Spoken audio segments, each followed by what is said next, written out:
Good morning, सुप्रभात, केम छो। उम्मीद है आप सब लोग बेहतर होंगे, अपना ध्यान रख रहे होंगे। आप लोगों ने सबने जो है वो द गुड बुक सीरीज को जो है पसंद किया। तो मॉर्निंग मोटिवेशन में क्या है, हम लोग जो है तकरीबन 250 से ऊपर जो है वो स्टोरीज को सुन चुके थे।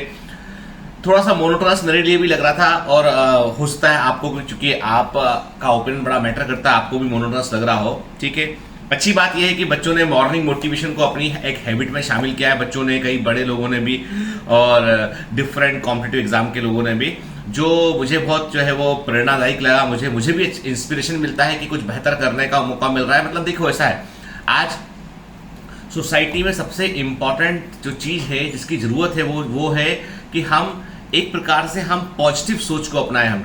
हम जो है वो तरक्की के बारे में सोचें, हम जो है बेहतर करने के बारे में सोचें। ये सबसे इंपॉर्टेंट चीज है, क्योंकि इतनी नेगेटिविटी चारों तरफ फैली हुई है। जैसे कोरोना है, उसके कारण लोगों में अपना एक अलग तरह का डिप्रेशन बन रहा है। अभी मेरे एक मित्र हैं, वो साइकेट्रिक मेडिसिन के डॉक्टर हैं, तो बता रहे थे कि कोरोना जो है वो छोटे बच्चों से लेकर एल्डरली लोगों तक, कई लोगों तक कोरोना ने जिस लेवल का एंजाइटी जनरेट किया है ना, उसका अभी आकलन लगा पाना बड़ा मुश्किल है। ये जो इपिडेमिक की मेमोरी है ना, ये बच्चों के दिमाग में, जो यंग एडल्ट्स हैं, छोटे बच्चे हैं, उनके दिमाग में हमेशा हमेशा के लिए ये बस गई है। और यदि हम इकोनॉमी के पॉइंट ऑफ व्यू से बात करें तो हम जो है वो कई सालों पीछे पहुंच चुके हैं ऑलरेडी। हम नहीं, पूरी दुनिया ही ऑलमोस्ट पहुंच चुकी है। और जैसे हम लॉकडाउन की खबर सुनते हैं, तमाम तरह की चीजें सुनते हैं, तो हमको लगता है कि हम, चलो ठीक है, हमें लगता है कि हमें घर में बंद होना पड़ेगा। पर एक आदमी ऐसा जिसके पास घर भी नहीं है, जो बाहर कहीं काम कर रहा होता है, उसको अपना रोजगार ही खोना पड़ेगा। क्या खाएगा वो, इस बात की चिंता में वो घुल जाता है। उसको लगता है कि पता नहीं, ये नहीं लगना चाहिए। मतलब सच बात तो ये है कि हम एक देश के तौर पर जो है इससे, कोरोना की क्राइसिस से लड़ने के लिए हमको भी बहुत कुछ करना बाकी है। और आपको बताऊं, मैं आपसे कोरोना की बात इसलिए करता हूं क्योंकि ये बहुत बड़ी क्राइसिस है जो हमारे पूरे वर्ल्ड को अफेक्ट की है। अभी मैं कल देख रहा था कि जो है जो हम बात करते हैं वियतनाम में लोगों ने 100% मास्किंग को अपनाया। Vietnam one of the leading country, जिसने के पास में बड़ा पॉपुलेशन है एज कम्पेयर टू एरिया। जितना एरिया उनके पास है, उसकी तुलना में उनके पास में बड़ा पॉपुलेशन है। तो वियतनाम ने क्या किया, लोगों ने खुद से अलर्ट रह के जो 100% मास्किंग के रूल को उन्होंने अपनाया। और फाइनली जो है वो एक प्रकार से ऑलमोस्ट कह सकते हैं आपकी कोरोना के केसेस बहुत ही कम है वहां पर, बहुत ही कम है। फिर इसी प्रकार ऑस्ट्रेलिया ने क्या किया, ऑस्ट्रेलिया ने कॉन्टैक्ट ट्रेसिंग के ऐप को जो है वो सीरियसली लिया। उन्होंने जो है क्वारंटाइन के जो फॉरेन ट्रेवलर, उनको प्रॉपर क्वारंटाइन किया। जैसे बॉम्बे में खबर आया कि भाई कि कुछ लोग ऐसे हैं कि भाई कि जो क्वारंटाइन से जो है वो ब्राइब देके बाहर निकल गए। तो उसके चलते क्या होता है, कहां से वायरस आया, कोई जो वेरिएंट वायरस कोई नहीं जानता है। लेकिन ऑस्ट्रेलिया में ऐसा नहीं किया गया। ऑस्ट्रेलिया में जो है वो रूल्स को प्रॉपरली फॉलो किया गया। तो ऑस्ट्रेलिया भी जो है ऑलमोस्ट जो है कोरोना के केसेस गिनती के रह गए, यहाँ पे से बहुत कम है एज कम्पेयर टू पॉपुलेशन। देखें हम, आप बोलोगे सर हमारे पास पॉपुलेशन बहुत ज्यादा है। अरे भाई, पॉपुलेशन तो जो है बहुत ज्यादा हमारे पास भले ही हो, लेकिन क्या है हमारे पास, आप घर से बाहर निकल के देख लो कितने लोग रूल फॉलो करते हैं। लोग तो रेड सिग्नल जो होता है ना, सिग्नल रेड होता है और कोई दिखे ना आसपास, तो रेड सिग्नल जंप कर लेते हैं लोग। मतलब टेंडेंसी है कि देखो, कानून का पालन करने वाला सिटीजन वो होता है जब कोई नहीं देख रहा है, तब भी वो कानून का पालन करता है, वो एक सही सिटीजन होता है। ठीक है, चलिए, तो ये तो बात की हमने कोरोना वॉरियर की। आज हम बात करेंगे एक बुक के ऊपर। तो देखो, ऐसा नहीं है कि मैं जो है एक बुक का एक ही हिस्सा लूंगा, अगली बार उस बुक का दूसरा कोई हिस्सा लूंगा। आज मैं आपको जिस बुक के बारे में बताने वाला हूं, this is one of the my favourite book का नाम है secrets of the millionaire mind, और इसके ऑथर है टी हार्व एकर के। तो टी हार्व एकर इसके जो है ऑथर है। बुक का नाम फिर से बोल रहा हूं मैं, secrets of the millionaire mind. ठीक है, one of the best selling book में से एक है। और ये किताबों से मेरा कोई जो है टाई अप नहीं है कि मैं इन किताबों को प्रमोट कर रहा हूं, ऐसा कुछ नहीं है। इन किताबों में अच्छा लिखा है, वही मैं बता रहा हूं आपको। क्या जरूरत पड़ेगी तो हम जो है वो अपने जो धर्म ग्रंथ है उनमें जो अच्छी बातें हैं उनको भी हम लेंगे, क्या प्रॉब्लम है, कि वहां पे भी सीखने मिलेगा हमें। ठीक है ना, ठीक है। अलग अलग हम रिलीजन की बातें भी सीखेंगे यहाँ पे, किसमें क्या बढ़िया लिखा हो वो भी देखेंगे यहाँ पे हम। ठीक है ना, तो अभी मेरे को इस पे एक बड़ा अच्छा पैराग्राफ मुझे मिला इस बुक में, और ये सभी किताबें मेरी पढ़ी हुई, मेरे पर्सनल लाइब्रेरी घर की काफी बड़ी है, कि उसमें तमाम तरह की अच्छी किताबें हैं। अभी कोरोना काल में है ना, मैं क्रॉसवर्ड नहीं जा पाया, तो कई नई किताबें ऐड उसमें नहीं हो पाई हैं। नहीं तो मेरा वीकेंड में एक आध घंटा मेरा क्रॉसवर्ड में गुजरता था। ठीक है, जहां पर मैं बुक्स को देखता था, अपने पसंद की बुक्स को मैं लिया करता था। तो the book secrets of millionaire mind में हम एक पैराग्राफ देखेंगे और कुछ सीखेंगे इससे, क्या बढ़िया बात लिखी इसके अंदर, और मुझे बड़ा अच्छा लगा है, इसलिए मैं आपको बता रहा हूं। ठीक है, बताइए जरूर कि कैसा लगा आपको ये। अभी मैं चाहता हूं आप थोड़ा इंटरेक्टिव रहे मेरे साथ में। चलिए, तो इस बुक के पेज नंबर 79 में लिखा हुआ है, हम में से हर एक की दिमाग नाम की अलमारी में, हम में से हर एक की दिमाग नाम की अलमारी में दौलत की एक फाइल होती है। ये जो बुक है, ये बुक लिखी गई है कि अमीर लोग, कैसे व्यक्ति अमीर बनता है, कैसे व्यक्ति रिच बनता है, कैसे व्यक्ति जो है धन को अपनी तरफ आकर्षित करता है, कैसे व्यक्ति जो है वो टफ परिस्थितियों से निकलकर जो है वो रिसोर्सफुल बनता है।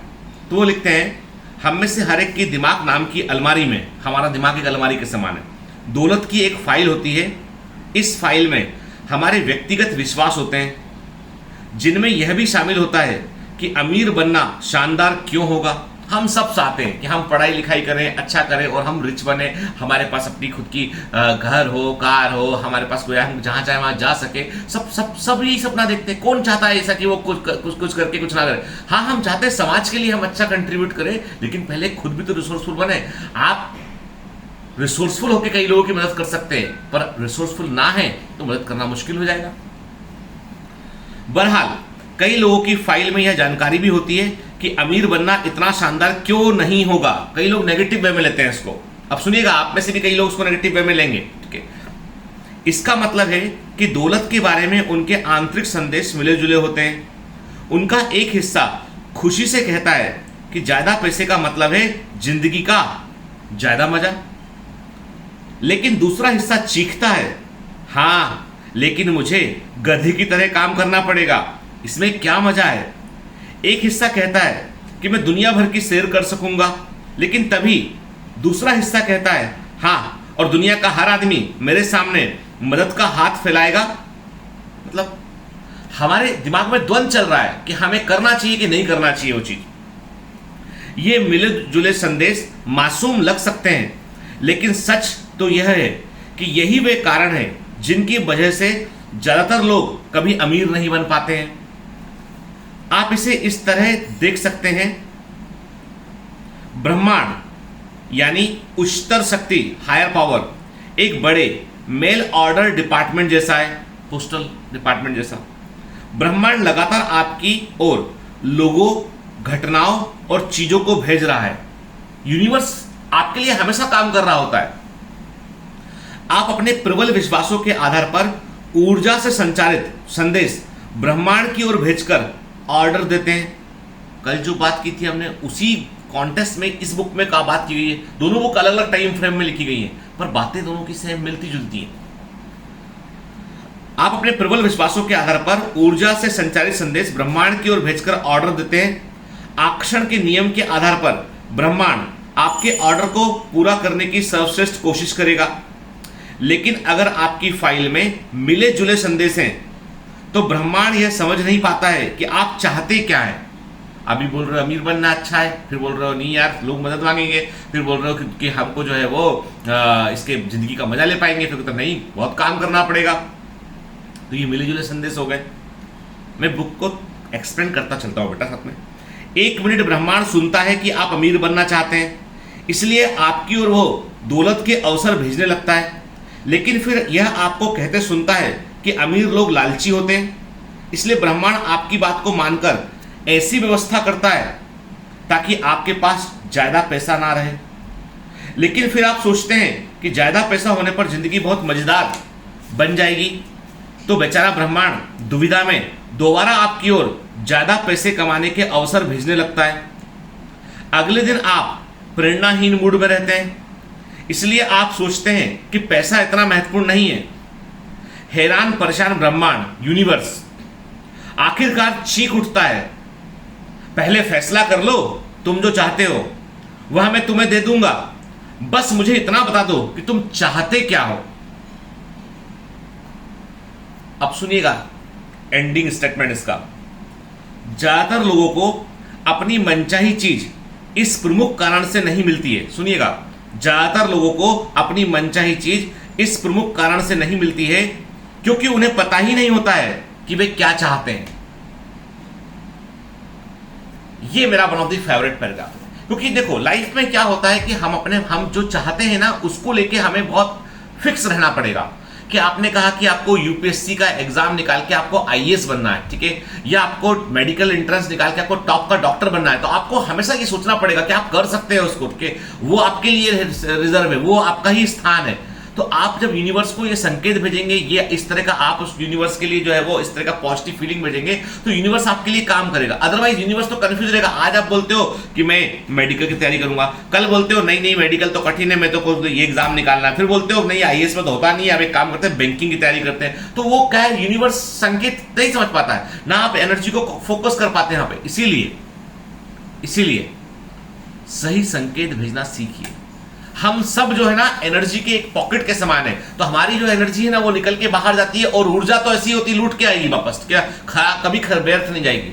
तो यूनिवर्स उन संकेतों को पहचान कर आपके लिए काम करता है, कॉन्स्पिरेंसी करता है आपके लिए। इसीलिए हमें जो सोचना है, जो करना है, शिद्दत के साथ सोचना है, शिद्दत के साथ करना है, और रोज रोज में जो है अपनी चॉइसेस को चेंज नहीं करना है। हैव ए ग्रेट डे है, ऑल द बेस्ट, और बताना जरूर कि कैसा लगा आपको। All the best, bye bye.